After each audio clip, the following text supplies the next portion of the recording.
Que le Seigneur de gloire bénisse tous ceux qui sont en ligne avec nous. Que le Roi des gloires encore pour la grâce qu'il nous accorde encore de venir aujourd'hui via ces directs, afin de partager la parole de Dieu avec un nouveau enseignement que nous avons sur notre table. Comme vous pouvez le voir sur vos portables, le thème que nous avons mis sur table aujourd'hui, c'est au fait qu'il y a beaucoup d'appelés mais peu d'élus. Nous allons essayer d'entrer dans la profondeur pour comprendre la grandeur que Dieu accorde à tous ceux qui demeurent dans sa présence. En tout cas, que Dieu soit sur vous. Ça fait longtemps qu'on ne s'est pas vu. Vu un peu l'œuvre que nous sommes partis faire en France. Dieu nous a assis et le Roi des gloires est en train de préparer un peuple qui va au fait se mettre en marche afin de célébrer le Roi des gloires, parce que nous croyons que nous sommes vraiment au temps de la grande préparation, de la grande réunion, hein, n'est-ce pas, et le rassemblement de tous les élus partout dans le monde, parce que le Seigneur arrive très bientôt, vu que ces prophéties qui commencent en tout cas à être presque à la fin, hein, donc nous sommes presque à la fin de tout ce que le Seigneur avait annoncé. Ce que nous attendons, c'est au fait l'avènement de celui qui vient nous chercher très très bientôt. En tout cas, shalom, shalom à nos bien-aimés qui sont en Afrique, à nos bien-aimés qui sont ici en Europe, ceux qui sont aux États-Unis, Canada, Australie, ceux qui sont même dans les pays arabes. Que Dieu de gloire vous bénisse. Nous croyons que la grâce de Dieu nous est encore accordée en ce jour, afin de nous voir et de partager la parole de Dieu. Comme nous le disons toujours, la seule chose qui peut t'aider pour aller au ciel, c'est l'enseignement. Si tu n'as pas l'enseignement, si tu n'as pas la parole, or l'enseignement n'est rien d'autre que le Seigneur Jésus. Donc si tu n'as pas le Fils, tu n'iras pas au ciel. Il faut avoir l'enseignement, bien connaître celui que tu suis, bien comprendre la personne qui t'a appelé de ténèbres à la lumière, afin de participer à ce que nous appelons l'annonce de l'agneau. Donc voilà, cet enseignement, c'est encore un enseignement pour préparer ceux qui sont déjà en Christ Jésus, afin de bien comprendre leur position en ce temps de la fin, bien saisir les pensées des Écritures par rapport à ta foi, bien comprendre ta marche aujourd'hui. Réellement, tu es un élu de Dieu, comprends si Dieu viendra me chercher, oui ou non. C'est très important. Ce sont en fait des clés pour saisir cette opportunité et de se dire, voilà, je me prépare pour rencontrer le Seigneur, pour ne pas rester dans tout ce qui est faiblesse, dans tout ce qui est la vie de ce monde, dans tout ce qui est circonstances financières, circonstances professionnelles, pour ne pas aller loin de ce que Dieu a mis devant toi. Donc c'est très important, c'est juste des avertissements pour tous ceux qui sont en Christ Jésus. Alors, nous allons commencer cet enseignement. En tout cas, aujourd'hui, c'est le premier jour. Donc, je veux introduire d'abord cet enseignement. Et après, nous allons arriver à la partie clé de cet enseignement. C'est-à-dire là où le Seigneur a dit, il est et peu d'élus. Nous allons d'abord prendre cette écriture. Ça se trouve dans le livre de Matthieu. Matthieu, chapitre 22. Matthieu chapitre 22, comprenez qu'aujourd'hui c'est l'introduction comme je le dis, donc je ne saurais pas vous retenir très longtemps, et en cela nous profitons aussi pour présenter nos excuses pour aujourd'hui. Normalement c'était prévu qu'on commence à 18 h, mais vu le temps, vu les circonstances, vu beaucoup de paramètres, en tout cas nous n'avons pas pu commencer à 18 h. En tout cas nos excuses pour tous ceux qui étaient prêts à partir de 18 h. Nous croyons que prochainement nous allons faire de notre mieux pour commencer à l'heure, c'est très important. Alors, nous allons prendre nos Bibles. Je suis dans le livre de Matthieu. Matthieu, chapitre 22. Je commence à partir du premier verset. Nous allons prendre quelques versets qui sera, au fait, notre lecture de base tout au long de ces temps d'enseignement que nous aurons ensemble. Comme vous le savez, nous aimons toujours partager la parole de Dieu ensemble avec vous pour que vous ayez la connaissance parfaite des Écritures. À chaque fois quand vous lisez la Bible, que Dieu la pensée céleste et de bien saisir ce que le Seigneur veut que tu puisses retenir dans ces Écritures. C'est très important. Donc, à chaque fois, quand nous avons des enseignements comme ça, à la fin, ou même enseignement, veuillez partager. Et aussi pour ceux qui ne sont pas encore abonnés à notre chaîne sur YouTube, allez là-bas, abonnez-vous, de sorte qu'à chaque fois quand nous avons des émissions, quand il y a quelque chose qui entre sur YouTube, vous avez en tout cas un toc. Comme ça, vous savez directement qu'il y a quelque chose qui vient d'entrer. Donc, ne manquez pas de vous abonner sur YouTube. C'est très important. Alors, Matthieu chapitre 22. Matthieu chapitre 22, je commence à partir du premier verset. La Bible dit ceci. Jésus, prenant la parole, leur parla de nouveau en parabole et il dit. Comprenez que tout ce que nous allons lire ici en bas, c'est une parabole. C'est-à-dire, quand on dit parabole, ce sont des images que le Seigneur a voulu utiliser, mais l'explication, il faut être le fils de la maison pour saisir la pensée du Seigneur. Donc, quand la Bible dit que le Seigneur Jésus va commencer à parler en parabole, comprenez qu'il ne faut pas prendre ces Écritures dans prendre littéralement les pensées que Jésus va présenter ici. C'est-à-dire, à chaque fois, le mouvement et le langage qu'il est en train d'utiliser, si réellement tu as l'enseignement de notre Seigneur Jésus, ça va te ramener dans l'accomplissement de ce qui devait arriver. Donc Jésus va utiliser le parabole ou la parabole pour, au fait, camoufler la pensée qui était dans sa tête. Mais vous allez remarquer, à chaque fois qu'il parlait en parabole, mais il expliquait aux disciples. Il disait, mais à vous, le royaume des cieux a été donné pour que vous ayez la lumière. Parce que nous croyons que tous ceux qui appartiennent au Seigneur Jésus, ils doivent comprendre son langage. Il a parlé en parabole. Nous allons maintenant expliquer les éléments qui sont dans cette parabole. C'est une parabole de festin de noces. Dans notre Bible, c'est comme ça qu'on l'a écrit. Mais nous ici, nous n'allons pas nous tarder sur la première partie de convier. En tout cas, aujourd'hui, lors de notre introduction, je veux juste toucher la première partie. Mais à partir de la deuxième partie, c'est là-bas qui est en fait la nourriture que nous allons manger, mais en tout cas pas aujourd'hui. En tout cas, supportez-nous qu'on puisse donner seulement l'introduction de la première partie de cette parabole. Le premier verset, je répète, Jésus, prenant la parole, leur parla de nouveau en parabole et il dit, le verset 2, le royaume des cieux est semblable à un roi qui fit de noces pour son fils. Je vais commencer à expliquer rapidement parce que nous ne voulons pas essayer de tout autour du pot alors que si la compréhension est claire, vous voyez. Parce que comme nous le disons dans cet évangile, compliquer l'enseignement. Mais le but, ce n'est pas de compliquer l'enseignement. Le but, c'est de donner la pensée claire, afin que toute personne qui viendra après ou qui va lire cette écriture comprenne directement. Parce que je pouvais aller trop loin. Disons que ce roi ici, c'est David.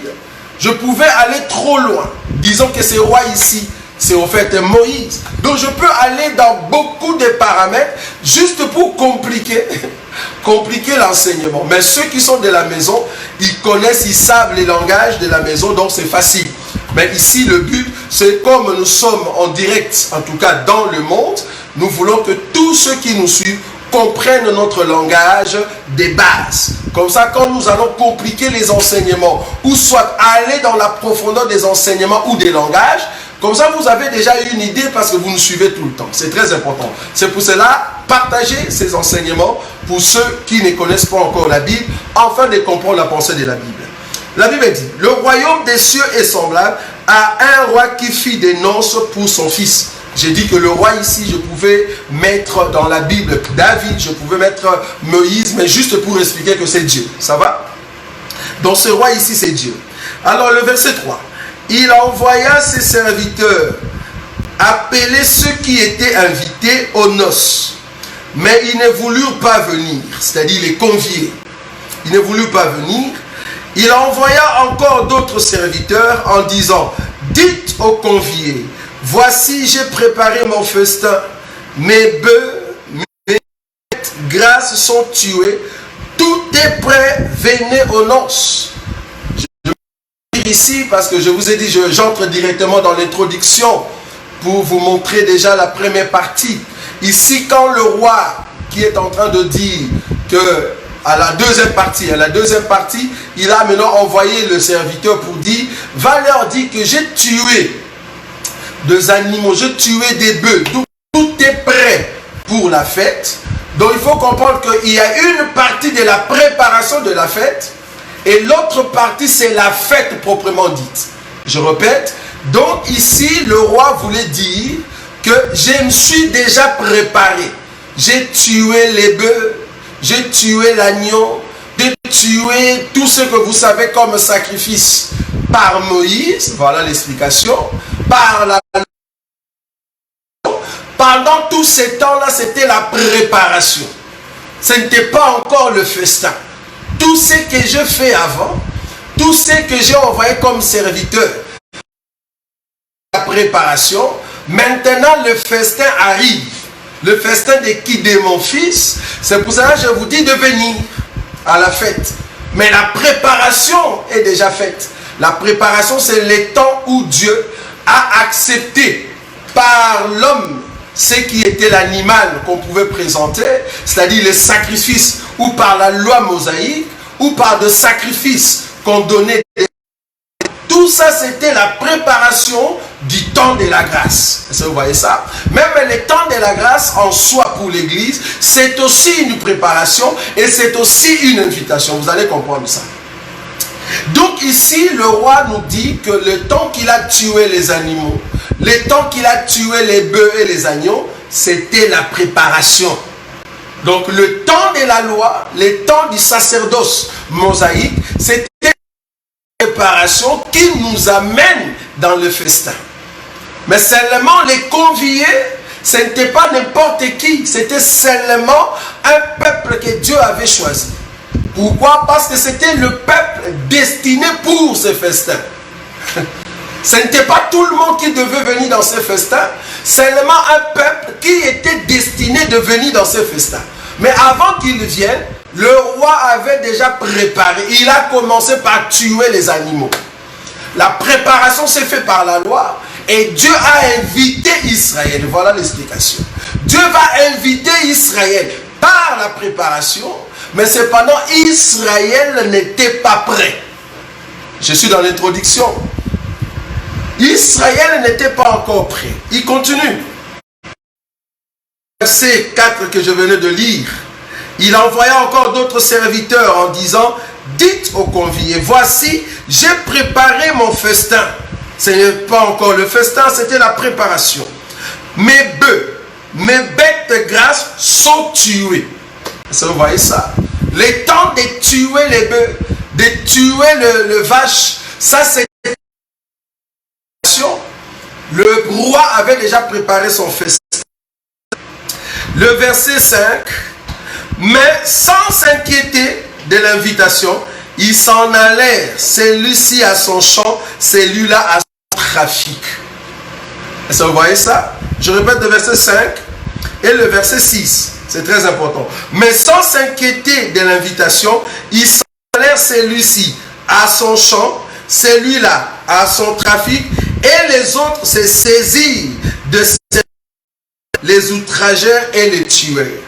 Il y a 3 mouvements que Israël avait fait pour refuser de venir au festin. Il a bafoué l'invitation, bien que la préparation était déjà là. Mais eux, ils ne s'attendaient pas. Ils ne voulaient pas. Ils ont fait 3 mouvements. C'est par ces 3 mouvements qui prouvent qu'Israël ne voulait pas venir au festin. Les 3 mouvements, c'était quoi? Le verset 5. Le premier mouvement ici cité dans la parabole. Le premier mouvement cité ici. Mais sans s'inquiéter de l'invitation, ils s'en allèrent, celui-ci à son champ. C'est-à-dire, nous ne voulons pas venir dans ton festin, je vais dans mon champ. Je vais m'occuper, au fait, de mes biens. Ça, c'est le premier mouvement. Deuxième mouvement, d'autres vont aller faire leur trafic. Et troisième mouvement, c'est de tuer ceux qui étaient envoyés. Ils ont fait 3 mouvements pour prouver leur refus. Quand on dit 3 mouvements dans la Bible, comme c'est une parabole, nous avons compris l'expression de Jésus pour dire que c'est un peuple qui a marché avec les 3 mouvements, et par les 3 mouvements, ils ont régné le Seigneur. Vous voyez, ce peuple n'est rien d'autre que Israël qui a marché dans la loi et les psaumes. Dieu a donné ces 3 choses, mais il a régné le Seigneur, a refusé l'invitation. Vous voyez, quand Jésus parle des trafics, quand il parle du chant, quand il parle de tuer, c'est un langage. Les langages, juste pour dire, il y a les 3 manières que Israël a utilisées pour refuser l'invitation. Vous voyez, par le refus de l'invitation, il va même aller plus loin en tuant même des prophètes. Le prophète qui était venu le voir ou le visiter. Pourquoi nous disons que c'est Israël? Parce que nous allons prendre cette écriture que nous avons lue dans le livre de Matthieu chapitre 21. Mais regardez encore une autre écriture qui ressemble à cette écriture, parce que nous voulons dire que les 3 mouvements que Jésus a cités ici, cela est lié à Israël. Remarquez, je prends Matthieu. Je prends Matthieu chapitre 21. On a lu Matthieu chapitre 22. Regarde maintenant Matthieu chapitre 21, à partir du verset 33. Matthieu chapitre 21, à partir du verset 33. Écoutez une autre parabole. Donc ici, le Seigneur va encore utiliser une parabole pour expliquer la même chose dans le chapitre 22. Vous voyez? Il y avait un homme, maître de la maison, qui planta une vigne. Ici, on parle d'un maître de maison, mais là-bas, on a parlé du roi. Ici, on parle d'un maître de la maison. Le maître de la maison, vous allez comprendre, ça sera toujours le roi, ça sera toujours Dieu. Remarquez. Maître de maison qui planta une vigne. Il entoure d'une haie, il creusa un pressoir et bâtit une tour. Puis il la ferma à des vignerons et quitta le pays. Lorsque le temps de la récolte fut arrivé, ici le temps de la récolte, là-bas c'est le temps du festin. Je ne sais pas si vous comprenez. Donc il y a une préparation de labourer, au fait, les champs, de labourer la vigne. Ça c'est la préparation. C'était la préparation. Il y a une préparation et le temps de récolte. Là-bas il y a une préparation de festin et le festin. C'est 2 choses différentes. Donc ici il a préparé la terre. Et qu'est-ce qu'il fait? Le verset 34. Lorsque le temps de la récolte, là-bas c'est le temps du festin, lorsque le temps de la récolte fut arrivé, il envoya ses serviteurs vers les vignerons pour recevoir les produits de sa vigne. 35. Les vignerons s'étant saisis de ses serviteurs, battirent l'un, tuèrent l'autre et lapidèrent le troisième. 3 mouvements. Je ne sais pas si vous voyez ça. Battirent l'un, tuèrent l'autre et lapidèrent le troisième.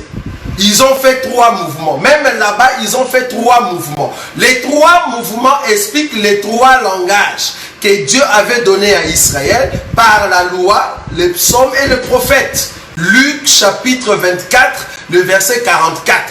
Parce que la loi, les prophètes et les psaumes parlaient de Jésus-Christ qui devait souffrir entre les mains d'Israël. Ça, vous voyez?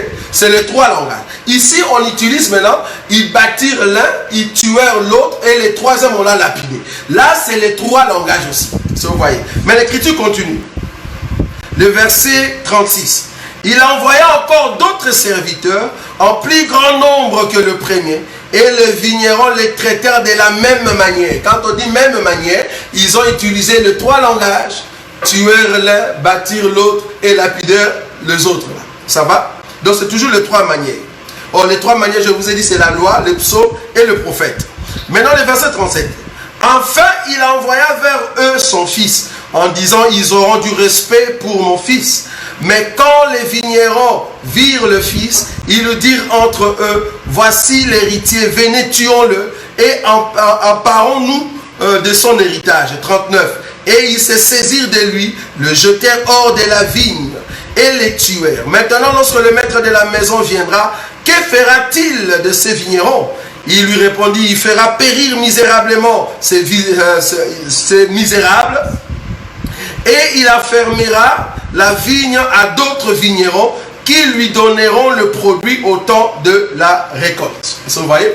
Donc cette parabole explique la même chose là-bas, mais avec d'autres termes de mots.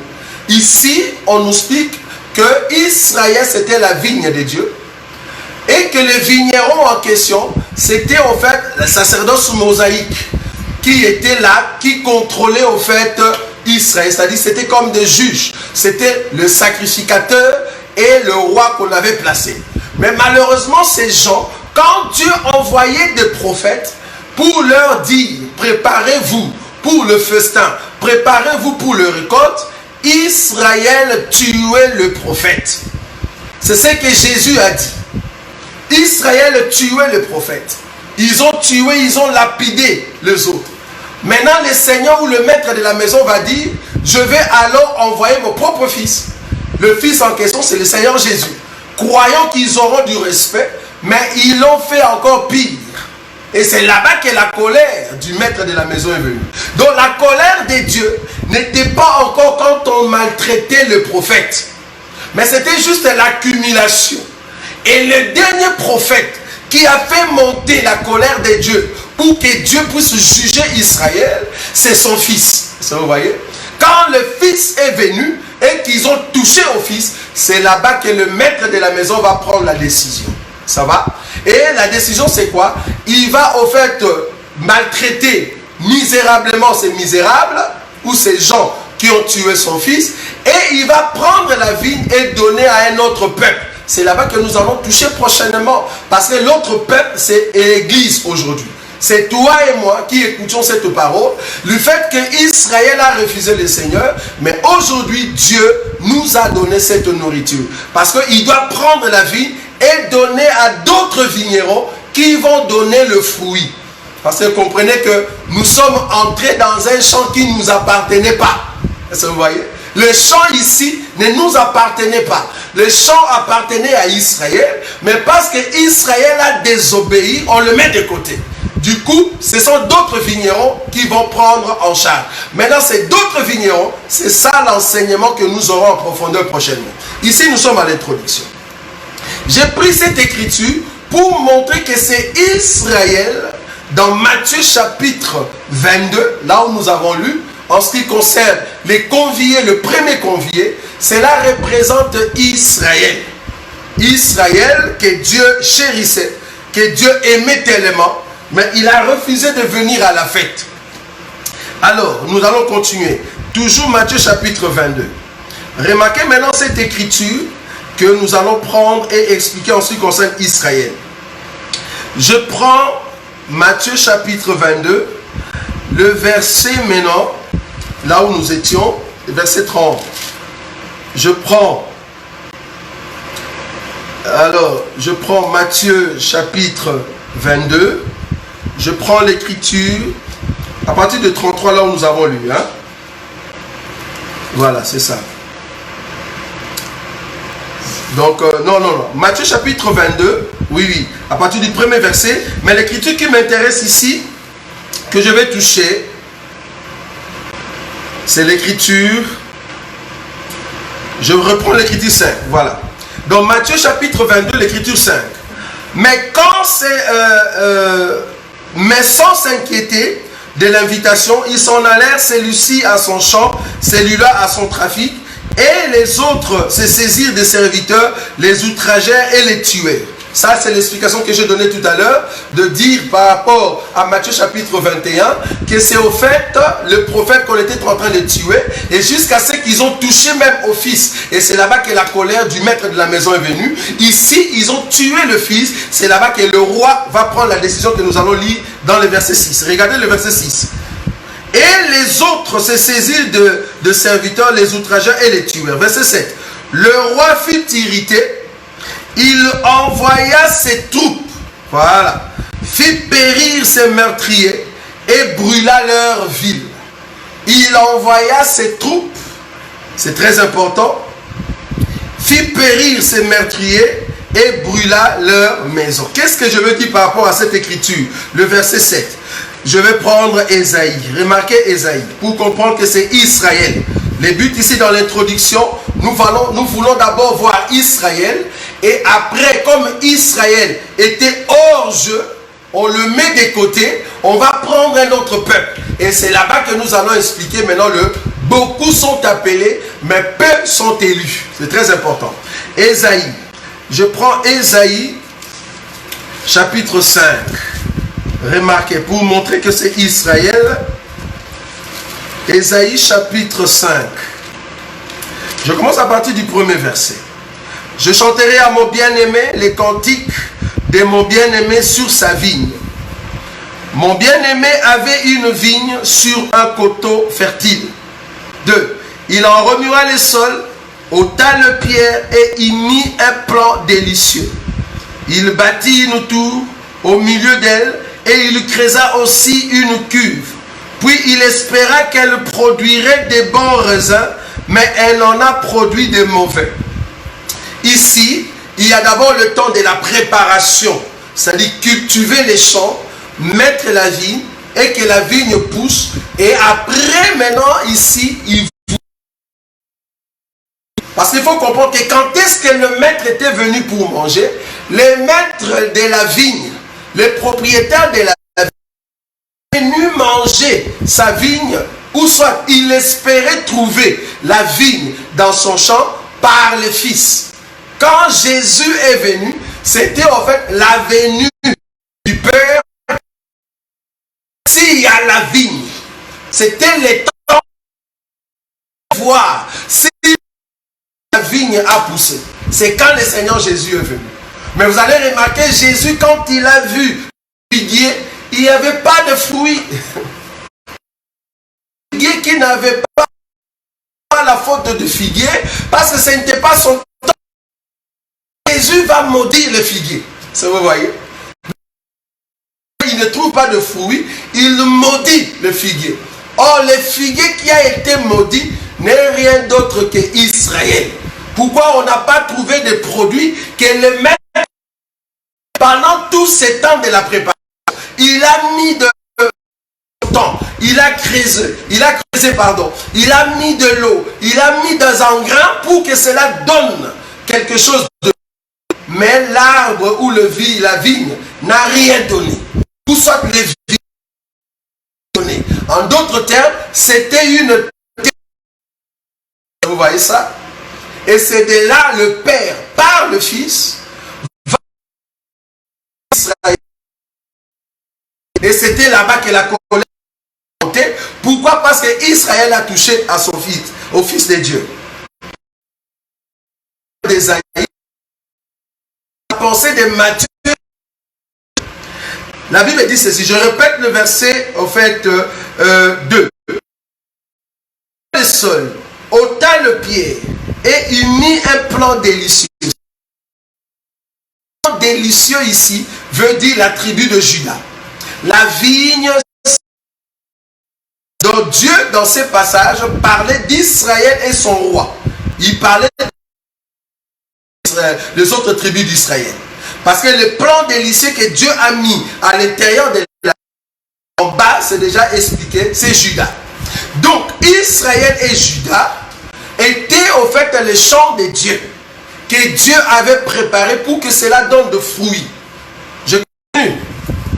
Le verset toujours 2. Il en le pied et il mit un plan délicieux. Il bâtit une tour au milieu d'elle et il creusa aussi une cuve.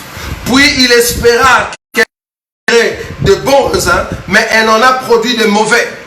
Or, le temps qu'il est venu pour prendre la production, c'est le temps, dans Matthieu chapitre 22, c'est le temps de l'invitation. C'est le temps où il devait venir à la fête. Mais malheureusement, ils n'ont rien donné. Ils se sont enfoutés au fait de tout ce qui était... Ils ne voulaient pas venir au festin. S'en foutaient complètement de ce qui était l'invitation du roi. Ça vous voyez? Donc ici, c'est l'invitation en question, c'est par Jésus que Israël était invité à entrer dans la fête des noces. Mais ils ont refusé. Par rapport à la parole qui sortait c'était dans le Fils. Or, le Fils, c'est le qui était en train d'annoncer à Israël a refusé. Est-ce que vous voyez cela? Maintenant, une question qu'on pose. Maintenant donc, habitants de Jérusalem et hommes de Juda, soyez juges entre moi et qui avait-il encore affaire à ma vigne que je n'ai pas fait pour elle? Pourquoi qu'elle produirait de bons raisins, en a-t-elle produit de mauvais? Je vous dirai maintenant ce que j'en ai pour qu'elle soit broutée. J'en abattrai la clôture pour qu'elle soit foulée aux pieds.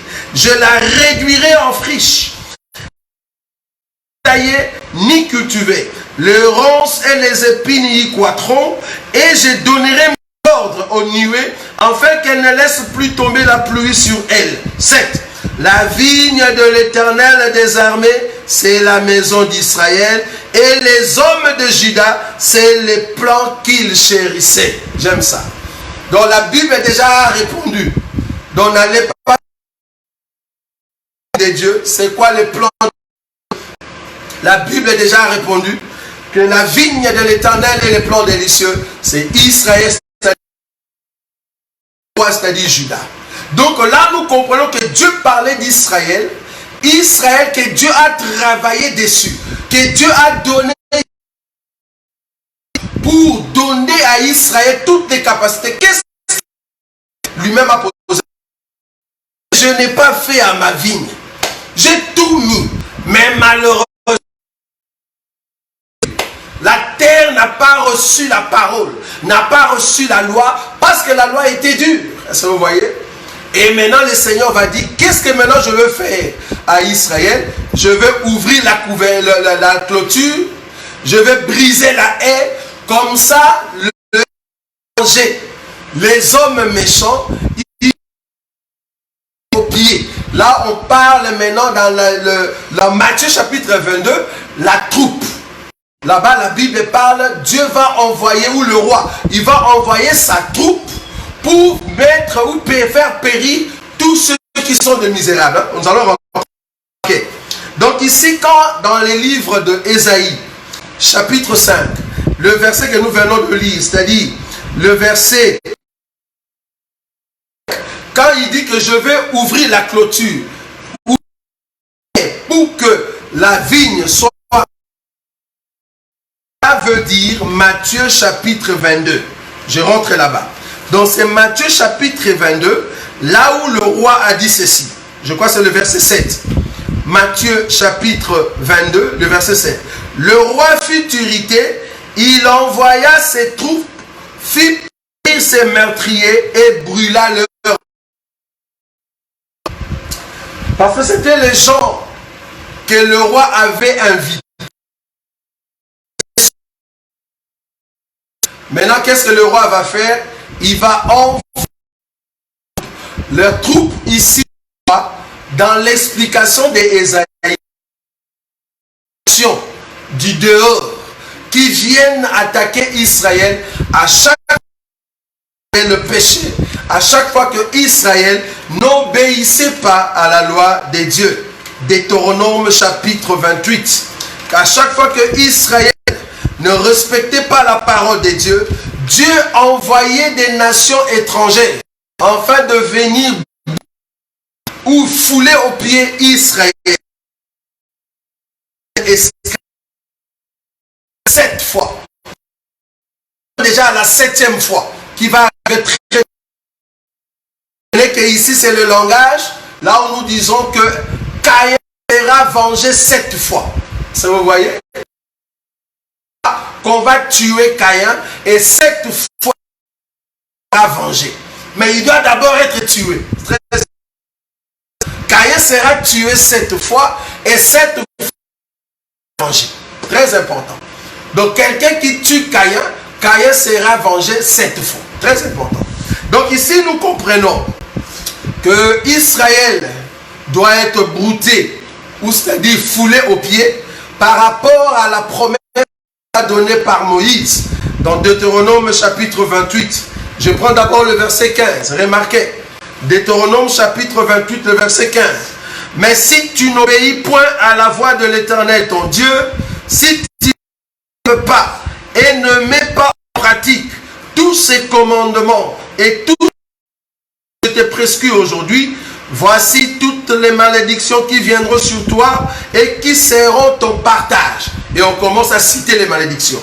Et parmi ces malédictions, une de malédictions que je ne saurais pas, en tout cas tout lire, mais je vais prendre des malédictions ici qui va en fait nous relier avec le passage de la troupe de ce roi. Je prends l'écriture dans Deutéronome toujours chapitre 28. Je peux prendre l'écriture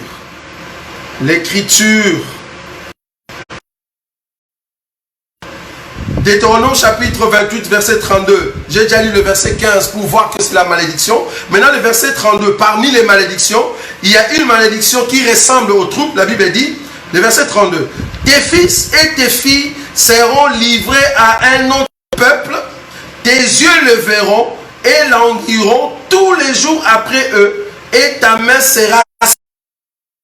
Tu vois, c'est parmi les malédictions que Israël, que Dieu avait prononcé par la bouche de Moïse, qu'à chaque fois que Israël tombait, à chaque fois que Israël ne respectait pas la en fait la clôture, parce que Israël est protégé par la main de Dieu, et à chaque fois que Israël commettait un péché, à chaque fois que allait loin de Dieu, Dieu ouvrait la clôture pour que les animaux de champ, le sauvage, viennent entrer à l'intérieur et fouler aux pieds Israël. C'était ça la promesse que Dieu avait donnée par la bouche de Moïse comme étant une Israël péché. Je peux prendre encore une autre écriture. Je prends encore toujours Deutéronome chapitre 28, le verset 33. Un peuple connu mangera ton sol et tout le produit de ton travail, et tu seras tous les jours opprimé et écrasé. Le peuple qui mange la nourriture d'Israël, le peuple qui Israël, c'est nous. Israël a opprimé étrangère et il a pris la nourriture d'Israël. Dieu nous a donné. C'est là-bas que nous allons toucher prochainement pour voir qu'il y a beaucoup d'appelés, mais peu d'élus. Parce que tout appelé peut manger, c'est très important. Mais il y a un élément qui manque. Un élément qui va manquer, c'est là-bas que nous allons entrer pour comprendre si réellement tu es et que tu vas aller au ciel, oui ou non. C'est très important. Donc je suis en train d'expliquer la troupe.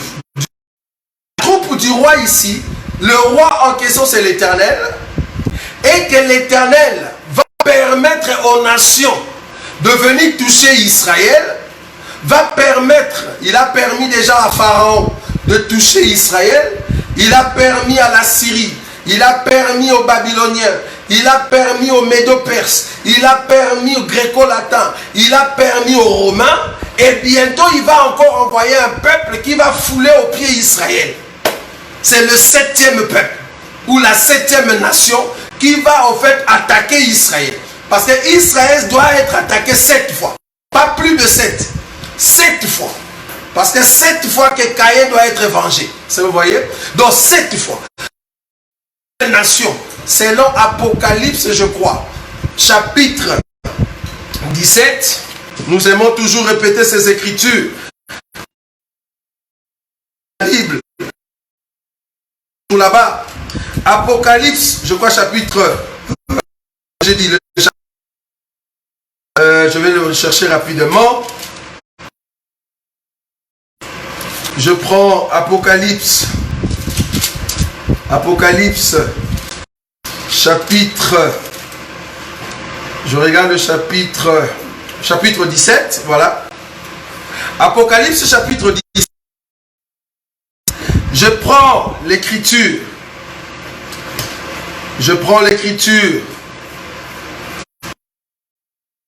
Le verset 12. À partir du verset 12. Apocalypse chapitre 17, à partir du verset 12. Les 10 corps sont 10 rois qui n'ont pas encore reçu, qui reçoivent autorité comme roi pendant une...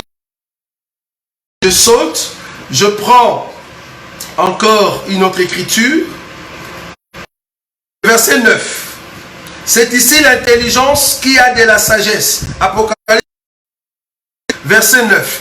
Le 7 têtes sont 7 montagnes sur lesquelles la femme est 10. Ce sont 3. 5 n'est pas encore venu. Et quand il sera venu, il doit rester peu de temps. Cette nation, le 7 têtes du dragon, on l'a déjà expliqué dans l'enseignement sur l'enlèvement, c'est le 7 têtes qui ont été en fait choisis par Dieu parmi toutes les nations pour maltraiter Israël. À chaque fois que Israël tombait, ce sont ces têtes-là. On a commencé par Pharaon, c'est-à-dire l'Égypte, la Syrie, Babylone, gréco-latin, médo-perse, le romain, et il y a une 7e nation qui arrive, qui va au fait maltraiter farouchement Israël, mais ça sera après l'enlèvement. Nous ne serons pas là, c'est très important. C'est ce qu'on a expliqué lors de l'enseignement de l'enlèvement.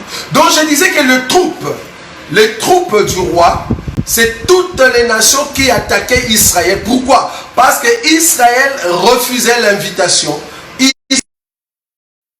Au fait, la parole de Dieu. Donc, on encore dans Matthieu chapitre 22 pour terminer la dernière partie de cette introduction. Matthieu chapitre 22, je reprends encore le verset 7. Le roi fit irriter, il envoya ses troupes, fit périr ses meurtriers et brûla leur ville. Quand est-ce que le maître ou soit le roi a envoyé sa troupe pour tuer le ville de ces meurtriers? Nous avons dit ici, c'était à chaque fois que Israël péchait. La dernière personne que Israël a touchée, c'est en fait le fils. Celui qui devait représenter le père. Celui qui devait voir la production de la vigne. Mais quand Jésus a dit, je vais prendre encore une autre écriture ici pour terminer, dans Matthieu chapitre 21, juste après là où nous avons lu tout à l'heure, je prends maintenant le verset 33, remarquez, ça c'est le Seigneur Jésus qui parlait. Je prends ici Matthieu chapitre, j'ai dit chapitre 21, je prends le chapitre 23 s'il vous plaît. 23. Matthieu chapitre 27. Jérusalem, Jérusalem, qui tue le prophète. Ça, c'est le Seigneur qui était en train de parler. Matthieu, chapitre 23, à partir du verset 37. Jérusalem, Jérusalem, qui tue le prophète et qui lapide ceux qui te sont envoyés. Combien de fois ai-je voulu rassembler tes enfants comme une poule rassemble ses poussins sous ses ailes, et vous ne l'avez pas voulu. Même cette écriture ici, une écriture très simple, cela nous prouve que Jésus-Christ est Dieu. Rien qu'avec cette écriture déjà. Comment est-ce que toi, parce que vous avez la pensée que c'est seulement le Fils, toi tu es le Fils. Comment est-ce que toi, le Fils, tu peux rassembler Israël sous tes ailes? Toi qui es un Fils. Vous allez comprendre que Jésus-Christ a la position de la poule parce que c'est la faiblesse du coq. Ah, Jésus, position de la poule parce que la poule, faiblesse du coq. Donc quand nous voyons la poule avec des poussins, nous comprenons. Donc quand nous voyons Jésus dire ça, donc c'est lui qui est le Dieu qui s'est fait faible. C'est lui le Dieu qui devait venir dans la chair. Parce que la faiblesse de Dieu, c'est son corps. La faiblesse de Dieu, c'est Jésus. La faiblesse de Christ, c'est Jésus. Ça, vous voyez? Donc ici, Jésus voulait dire, c'est lui Dieu, mais qui est venu dans la faiblesse, afin de rassembler Israël. Ça, c'est l'invitation à la fête. Donc je suis venu te rassembler Israël. Je suis venu t'inviter au festin. Pour que tu... Mais tu ne veux pas. Tu ne veux pas, pourquoi? Parce que tu continues à tuer les prophètes, à lapider les autres. Est-ce que vous voyez? Jésus aussi a répété la même chose. En lui-même, il sera aussi tué. Parce que Israël était spécialiste à tuer les prophètes, les serviteurs que le Père a envoyés. Alors pour que la colère de Dieu atteigne au fait son niveau le plus élevé, fallait toucher maintenant au Fils. Quand ils ont touché au Fils, c'est là-bas que le Seigneur s'est mis en colère. Il a ouvert la clôture jusqu'au jour où Israël dira, béni soit, Hosanna, béni soit celui qui vient au nom du Seigneur. C'est l'écriture qui est. Il continue.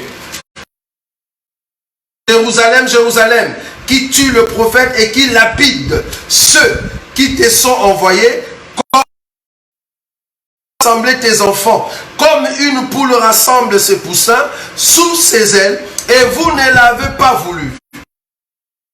Voici, votre maison vous sera laissée déserte. En d'autres termes, je vais enlever la pluie. Parce que pour qu'une maison reste déserte, c'est qu'on a enlevé la pluie. Quand il y a la pluie, la maison n'est plus déserte.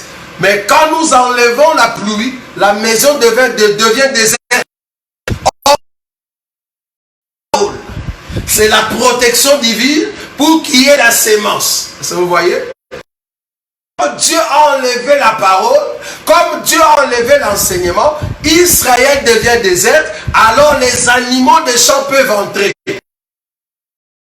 Ouvert la clôture pour que la troupe puisse Israël, fouler Israël au pied. Jésus-Christ l'a répété aussi. Vous voyez? Je suis dans l'introduction. Parce que notre enseignement, c'est de voir beaucoup d'appelés, mais peu d'élus. Mais j'ai pris cette écriture pour te montrer que Jérusalem, Jérusalem, c'est vraiment une étude de prophète. C'est vraiment Israël que le roi a invité.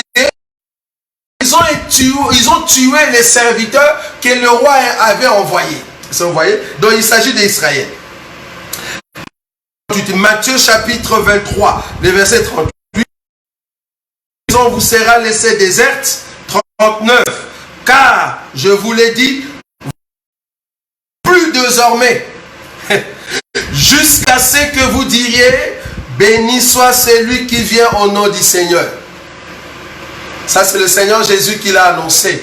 Quand il dit, vous ne me verrez plus, ne pense pas qu'il parlait vraiment de sa personne. Vous ne verrez plus. Quand il dit, vous ne me verrez pas les corps.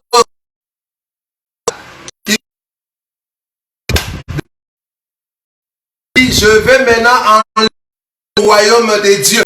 Ça, vous voyez? Le royaume de Dieu vous sera enlevé et va être donné à un autre peuple. C'est ce que nous allons expliquer prochainement. En d'autres termes, invité, vous n'êtes pas venu, je vais aller chercher d'autres personnes. Parce que j'ai besoin que dans la salle de fête, Israël a refusé la fête, alors sa maison est restée déserte. On a pris ce qui est la pluie, on l'a enlevé, on va donner aux serviteurs, on va donner la vigne à d'autres vignerons. Ça, vous voyez? Et ces autres vignerons n'est rien d'autre que l'Église et le ministère aujourd'hui que nous représentons, afin de se préparer les grands festins pendant les temps de la grâce. Donc c'est là-bas que nous allons venir prochainement pour expliquer maintenant qui sont ceux qui ont été appelés. Mais parmi les appelés, il y a peu d'élus. Alors quelles sont les qualités, les caractéristiques d'élus? quand nous disons que tu es un élu, qu'est-ce que tu dois avoir? Tu peux être appelé gloire à Dieu, mais est-ce que tu es un élu? Nous allons entrer prochainement pour répondre à l'écriture. Matthieu chapitre 22, à partir du verset chapitre 22, à partir du 8, là où la Bible dit, alors il dit à ses serviteurs, les noces sont prêtes, mais les conviés n'en étaient pas dignes, c'est-à-dire Israël. Allez donc dans les carrefours et appelez aux noces tous ceux que vous trouverez. Allez dans les carrefours et appelez. J'aime ça. Nous allons nous asseoir prochainement. Beaucoup sont appelés. Mais est-ce que tu es un élu? Très important. C'est ça le but de cet enseignement. Ici, l'introduction, c'était juste de voir que Israël est hors jeu. Israël est hors jeu pour le festin. Maintenant, qui sont appelés au festin? Est-ce que tous ceux qui sont appelés au festin vont manger au festin? Ah, voilà, c'est très important. C'est là-bas que nous serons prochainement, les dimanches 18h. Nous allons vraiment tenir à l'heure pour, en fait, expliquer la profondeur, pour voir ta vie, si réellement tu vas aller en enlèvement ou pas. C'est très important. Nous allons mettre des clés, beaucoup de questions là-dessus. Et ce sont ces questions qui vont vous aider à se préparer à la rencontre de celui qui nous aime tellement. En tout cas, que le roi des gloires vous bénisse. Nous allons prier. Tendre Père, nous te disons un grand merci, car tu es la protection de notre vie. C'est lui qui fait la fidélité dans son amour infini. Merci pour cette introduction que tu viens de nous donner. Israël a bafoué ce qui était ton appel. Israël a refusé ce qui était ton invitation. Mais nous voici, Seigneur, tu veux que le peuple que tu appelles se prépare réellement à la fête pour la seule gloire de ton nom. Permets que ta main, Seigneur, ma soeur, partout où il se trouve, que ta gloire, Seigneur, le protège, afin que nous soyons un peuple qui est toujours prêt pour écouter ta part, ce qui est la connaissance de ton enseignement. Nous sommes afin que tu façonnes nos cœurs pour que nous ayons cette âme, Seigneur Jésus, humble, qui accepte ce qui est ton enseignement. Père, nous ne manquerons pas de témoigner ta grandeur. Quand nous serons encore en ces lieux, afin de comprendre la profondeur de ta parole dans nos cœurs, quand tu vas encore corriger l'intérieur de nos pensées, l'intérieur de nos âmes, quand tu vas encore ramener, Seigneur, tout un chacun de nous sur le droit chemin, pour que nous ayons la lumière qui vient de ta part. Merci Jésus.